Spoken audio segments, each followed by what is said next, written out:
Hello, I'm Dan Gibson and welcome to the second video in this series, the Qibla story. In the first video, we looked at the Qibla. What is it? What evidence do we have that Muslims originally prayed towards Jerusalem? There's evidence in books, but there is no archaeological evidence, was our conclusion. And the evidence in books was all written 200 to 300 years after the Qibla change took place. Then we looked at the Petra Qiblas and over 20 mosques that appear to face towards the city of Petra. Again, we're doing an overview. If you want to look at exact things, if you want to study them, look at the Qibla tool on the website or go to the book Early Islamic Qiblas and look there. But the website is probably the most current. We're trying to keep the most current information on the website, although it is hard because we keep getting emails and discovering new things and are checking things out all of the time. Okay. Now we're going to come up to a chart that I have drawn. I've put it on the map for you. And this looks at the time starting about 700 AD. Now, 700 AD is actually 81 AH, after the Hijra. So we have jumped ahead 81 years into the history of Islam, and now we're going to pick it up around 100 AD, and we're going to look at what happens because the Qibla suddenly splits into three different things that appear. So we have the Petra, actually four, because we have the Petra Qiblas, and they continue on. There are still mosques who are being built even on into later dates. And so on my computer, I'm going to start this up. So here we go. On the Qibla tool, we can see that even into the 700s, 705, we have the Sana Mosque, and we're working with Al-Aqsa in 709, Walid 712, Khirbat al-Mafjar 714, Anjar 714, and Qasr al-Kastal in 20, even Qasr Mashata in 743, and so forth. So these, and I have some others that are, if you notice here, they're just, we don't know, we know about the century they were built in, we don't know the exact date. But you can see that the Petra continues on at least until 743, and I would say, we can safely say about 750, so another 50 years, that mosques are being built where the Qibla seems to face the city of Petra in southern Jordan. But something else takes place. So let's go back to our chart here, and you will see as we're coming down, the first thing that takes place, and this is the bit that gets everything going, and that bit is the what we call the between mosque, and it all starts with the first name on the top of the list. 706 is Hajjaj, General Hajjaj, and he builds a mosque. Now, Hajjaj, we've given his story in other videos.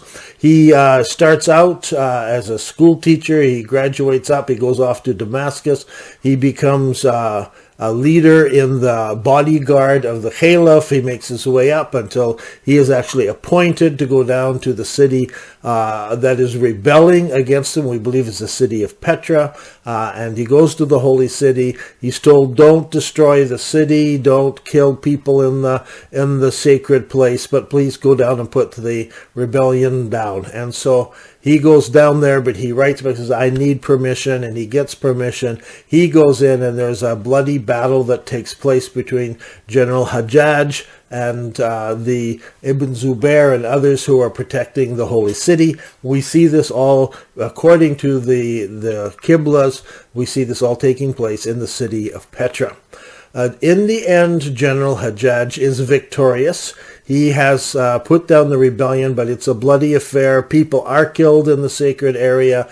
The Kaaba building gets destroyed from a Manjanic, which is throwing these rocks in, and so forth. So the city is in a miserable place. Hajjaj goes in, and he's rather disappointed, at least that's the way I take it, from the city, because it's full of idols, it's full of temples to other gods, and it's full of all these things, and in the middle of all of this is the Kaaba, which is now destroyed. And during that war, Ibn Zubair apparently grabs the black rock and he moves it down to the deserts of Saudi Arabia. He goes out in the desert, probably to a place where there was a valley, a well into it, and his people go there and they settle there. And because they have the black rock, they begin to pray. They continue. They are religious. They are seeing themselves as defending the religion of Islam, and eventually they began to put that rock into a Kaaba building. They begin facing it, and then you begin getting the different, how would I describe this? The records of different pilgrimages taking place at the same time in Islamic history. Very unique that there would be several different pilgrimages, several different people leading them, and it seems to us from looking at the Qibla directions we see in archaeology that this is taking place in different places. And so you have a rival city, and so the very first city was what we call Petra today. That was called different things, and we have a paper you can look at all the different names the city of Petra goes by, and we even have some people who have recorded that that city also went by the name of the mother of all cities was one of them. That's in the Petra Scrolls, which are the books there we'll look at in another series. It was called many different interesting names, but it was also called the city of Mecca by some of the people who lived there, and especially by the pagans who were in the city. And so it was what I would call Mecca number one. The Romans called it Petra, and so forth. Then they called it was also called the mother of all cities. There's other names that were used by them so we can identify this, but it was also called the city of Mecca. Well, once General Hajjaj had destroyed the city, then he went on and he went down to Medina, and he destroyed a lot of things there and set up new governors. He ended up going back over into Iraq, and there he married the daughter of the Caliph, so he's now the son-in-law of the Caliph, and he is given the control, the Eastern Command, so all of the eastern part of Arabia and over into Iraq, he is put in control. So there are, the Caliph is at the top, he has several men underneath him who are leading different sections of the empire, and Hajjaj is there, and Hajjaj decides to build a monumental mosque, a great mosque that where he would pray at, which would be his mosque, and it would be known as his mosque. And so he begins to build this mosque. Now, the question comes here of dating. And so when you look at the list that I've put up, I've got 706 for this mosque. I'm just going to pull down on my thing here, but actually it says here 706 construction was started, but actually construction started in 702. I'm just looking at my timeline in the back of Quranic Geography. It's a very handy timeline. So in 702, Hajjaj begins to build this mosque. So this is back in 83 after the Hijrah. So this is not long after the war. He begins to construct his mosque. And he chooses a very interesting Qibla. He doesn't face towards Petra, as all of the mosques had done so far. He doesn't face towards Mecca, which is the new direction that is being offered and where people should pray to. He chooses a different location, and he calls it the Wasat Mosque. Wasat in Arabic stands for between, or the middle. The middle or the between. So it's between two positions, or it's the middle of these. So depending on the word here, the word can be used as either way. It is the middle one. It is the between one. And so he has this between Qibla that he sets, and he points it between the two.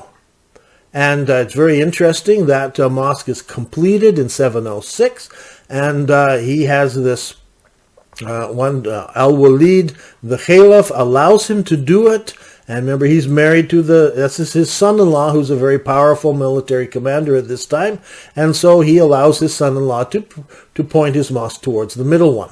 Well, that starts something. And you will see in these 3 columns here that it's not, we can't find the first mosque that pointed to Mecca in Saudi Arabia. We don't know. We can find one in 727 that points there. And not long after 730, in the Amman Citadel, the palace there, it chooses a Qibla that is towards Mecca. And a few years later, the Mosque of Mansur, which the Abbasids build over in Baghdad, it faces towards Mecca, and then the list goes on. And after that, they start out infrequently, and they get more frequently until Mecca is the choice everywhere. What is interesting is this between thing, because obviously they start building other mosques at this time, and during the time that General Hajjaj is in control, this is over a 66-year period, mosques are built to face the between position, and we can choose that over here on our map. We can look at the between position. I'll just flash the picture up, but it gives us the number of those mosques, and there's a bunch of them here. I haven't counted them, so I go 1, 2, 3, 4, 5, 6, 7, 8, 9, 10, 11, 12, 13, 14, 15, 16, 17, 18, 19, 20, 20. Again, more than 20. So we have more than 20 that point to Petra. Now we have more than 20 mosques that face the between position. And they're all built in a 66-year period. Now, there's a whole slew of them being built right at the beginning. And so in those first few years, many of these mosques are being built. Many of them are being constructed. I have the dates of their completion up here. But this is not the when they were begun, but rather the completion of these mosques. And so some of them were built over a 10-year period or more. But as we look at this, you'll notice in 715 General Hajjaj dies, but the mosques are not all completed. And so over the next few years, many of these mosques are completed, maybe even begun and completed. Obviously, the between position was quite well accepted in the Eastern Empire that Hajjaj was in control of. In the end, however, the Qibla, the between Qibla, was abandoned after Hajjaj dies and different things happen, and so it disappears, and the Qibla has been changed. Now, later historians who are writing about this, and they're not very much later, because Islamic rule in 750, remember we said 50 years, in 750 the Abbasid rule begins. And so now the Abbasids take over. Now mosques point to Mecca in Saudi Arabia. We don't have any mosques before this time well, we have a couple. So I'll just back up. We have a couple of mosques before this time who point, under the Umayyad time, points to and prays towards Mecca and Saudi Arabia, including that mosque on the Amman Citadel, the palace there. So it's not the mosque, it's the palace, but the whole building is oriented towards Mecca and Saudi Arabia. So there is some, under the Abbasids, as they're breaking up, not the Abbasids, sorry, under the Umayyads, their theology seems to be breaking up. There are people pointing or facing different directions at the end of their control. And so when the Abbasids come in, they stepped down pretty hard on this whole thing, and they tried to clean it up, and so the between mosques disappear, and the other mosques start to face Mecca and Saudi Arabia. You even get places like the Wasit Mosque, the between mosque, they actually go in and destroy this mosque, knock it all down, level the ground, but they leave the foundation. They level the ground over and above it. Knock all the buildings down, level up, and they rebuild the mosque facing Mecca in Saudi Arabia. And it's not until the 1930s that archaeologists are digging, and they are looking at this mosque and the ruins of this early mosque, and they discover underneath it is a previous mosque, and its Qibla points somewhere out into the middle of Saudi Arabia. And without realizing it, it comes evident this is a between mosque. There's a lot of arguing at the first. This must point to Jerusalem, and you'll find a lot of articles talking about this mosque. The early mosque pointed to Jerusalem, and so many people measured it and tried it, and said it does not point to Jerusalem. It doesn't even point to Petra. It points to a between position. And so I'm the one who came along some years ago, lined this up and said, look, there is a between position. It started with the between mosque, and there is even records of the written by the Abbasids a few years later, saying one of the great misdeeds of Caliph Walid and his family, referring to his daughter and his son-in-law, General Hajjaj, one of their great misdeeds was the setting of the between Qibla, or the Wasit Qibla. This was one of the great misdeeds of this Caliph. And so it's pinned on Al-Walid. He's the one who allowed all this to happen during his reign, which actually brought down the Umayyads in the end. They're disagreeing with each other, and they gave the rise to the Abbas family, who came from Humayma, which is near Petra. They had the people from Muhammad's family with them. They show up and they fight and they take over and say, we are the real family, we are based on the real thing, and so forth. But something happens, and I've got it over here. I'll slide it over. I want you to notice some events that take place here just beforehand. In 708, to go back here to when we're looking at the between mosque, but in 708, that's when the mihrab is introduced. That's that little circle, what do you call it, arch, whatever's on arch, that shows the direction of prayer. So when you're in a mosque, you're looking, there's a niche cut into the wall, around one, and people face, that says that's the Qibla direction. Before this, there was just a straight wall. It's not until 708. So I think back then there is already a question of, should we pray towards Mecca? They're not rebuilding mosques in 708. They're introducing the mihrab, and they're putting this niche into the walls of mosques. And the first one that is done in Medina, even though the general there, the governor there is not happy with what they're doing. They put the niche, they changed the Qibla wall, put a niche into it, and show that they're praying towards Mecca.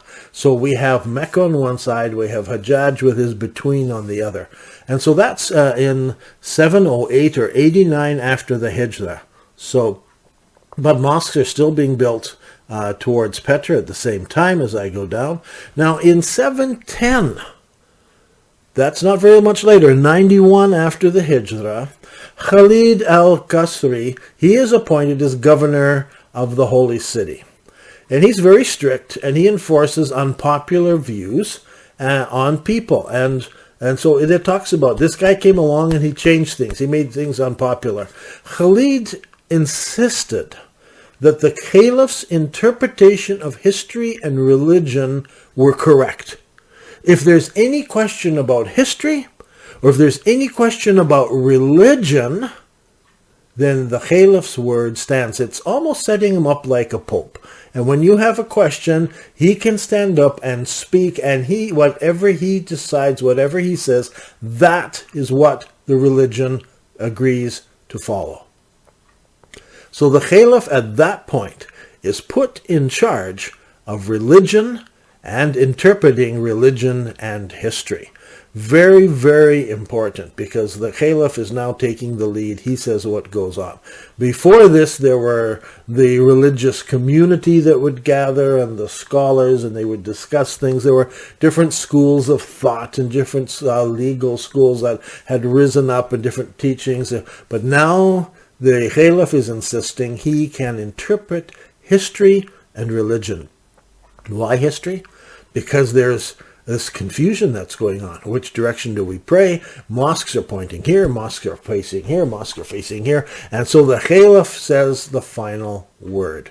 And that's when that idea is introduced by Khalid al-Qasri, who is the governor of Mecca, and he insists on this, and so the Caliph is set up. Now, at this very same time, we start the 711. Now, this is the next year. We have the start of the fight for Spain and North Africa. And so that's when this whole thing begins there. So all we've introduced so far is the introduction of the between mosques and the introduction of the Mecca mosques. On the next video, we're going to look at what about the parallel mosques? Where did that come from? Actually, it's not the next video. We have one more in between. We have a question about China, because there are some mosques that are being built in China. And people argue, scholars say it's far too early, it couldn't have happened. The next video might be quite short, but I want to share with you some of the things I've discovered chasing down the China angle. And then the following video will be about parallel and how did they ever end up with the Qiblas that they did in Spain and North Africa. This is Dan Gibson, and we've been talking about the Qibla story.